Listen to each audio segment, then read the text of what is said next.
Hi, this is Luke Stott, and we're proud to have Steve Byrne with us today by phone. Steve played for the Virginia Cavaliers from 1980 to 1983 and was named a captain and first team All-American. He was also the ACC Player of the Year in 1983 and was named the most outstanding defenseman in the conference. He was a three-time All-American in his time at Virginia and a two-time All-ACC honoree. Thank you for taking time to do the interview. How did you choose Virginia as the university you want to attend and play lacrosse at? Well, you know, way back when I was getting recruited, there really wasn't. It was really night and day from what has been going on here for the last 10 or 15 years in high school, college lacrosse from a recruiting standpoint.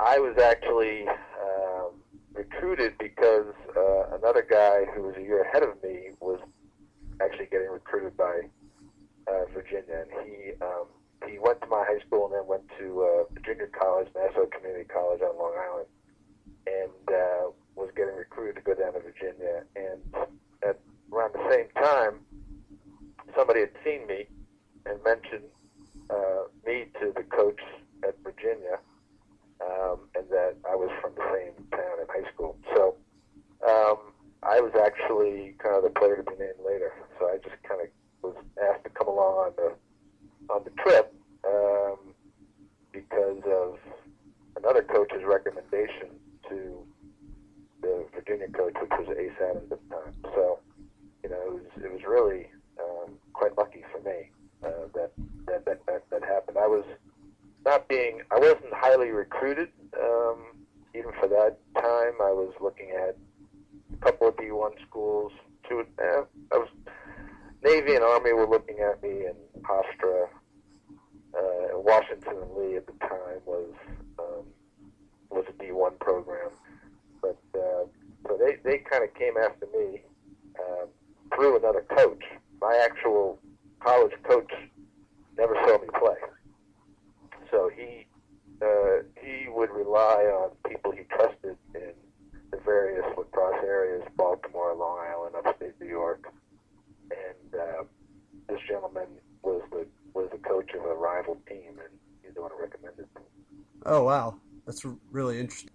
What do you think was the biggest transition for you going from playing at high school to playing at a top program like Virginia? Yeah, I'm sure. I don't think this answer has changed, in 40 years. I think probably the other guys have mentioned the same thing, and it will continue this way. The speed is probably the first thing. You notice that the game is moving a lot faster. The size and the strength of the people that you're playing with. The other big change is you're walking on campus and you're trying to figure yourself out academically, and then you've got to go walk on a field with a bunch of 21, 22, 23-year-olds who are big and fast. So Okay. the adjustments are pretty intense for me at least. Yeah, that sounds about like what I've been hearing from a lot of people. Okay. What was probably your biggest highlight about playing in college? Highlight.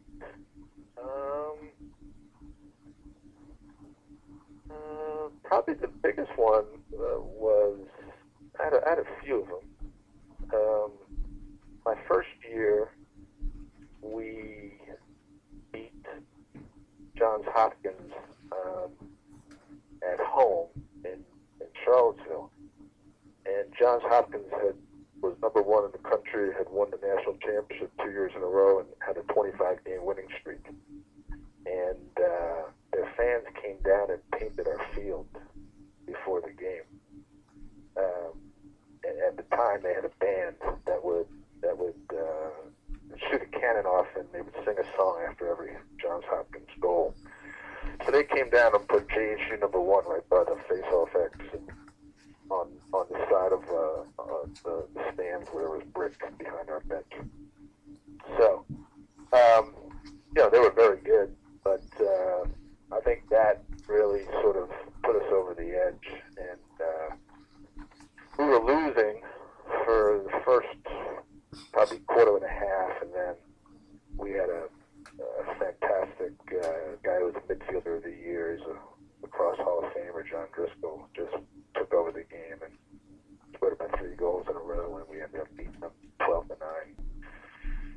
a good party then after that game. I can tell you that. So they were, you know, that made us number one, and Virginia hadn't been number one in a long while. So that was probably, you know, and we played the national championship game that year. That was big. That's amazing. But that was probably the coolest thing, particularly as a team. It's an awesome story. And then last question, what do you think has changed the most about the world of lacrosse today? And do you have any suggestions for high school players that want to play at the next level? Well, you know, I've coached high school for about 10 years, on and off. I think, you know, contextually, what's been great is the game has grown so much. It's even grown on Long Island. It was huge when I was growing there, when I was growing up there. I think there's a couple things. I think the influence of box lacrosse on field lacrosse has been a big change. You know, the stick handling and the strength and the skills around shooting, and just very, very different. The stick technology, the bags that I think that the offensive players the fielders attacking can use, and the difficulty with getting the ball out of the stick is a big change. That plus box makes it even actually a more physical game, because when you're playing defense, whether you're a midfielder or a long stick defenseman, you've got to be physical. It's difficult to even put a check on a person because the ball's not coming out because of the stick technology. I think that's changed. Right. And I think the Canadians and the Indians were awful when I was playing, even through the early '90s. Really? Then they really started getting better. You know, the Indians, you didn't want to play them because they were so strong, and they would just hurt you with cross checks and checks on places you had. Right. You could always beat them by 15 goals or 20 goals. And the Canadians were okay. They were getting better in the late '80s, and then when the Gates jumped into the game, they started getting better on their national team. But I would say in the last 10 years, the Canadians and the Indians have made the biggest jump. Really? The Canadians and the Indians can win a world championship, I think. And the Canadians have already proven that. The Canadians are probably at least equal to, if not better than, the U.S. right now. Thank you so much for the opportunity to interview you today. I appreciate you taking the time, and I really enjoyed hearing your story. Sure. No problem.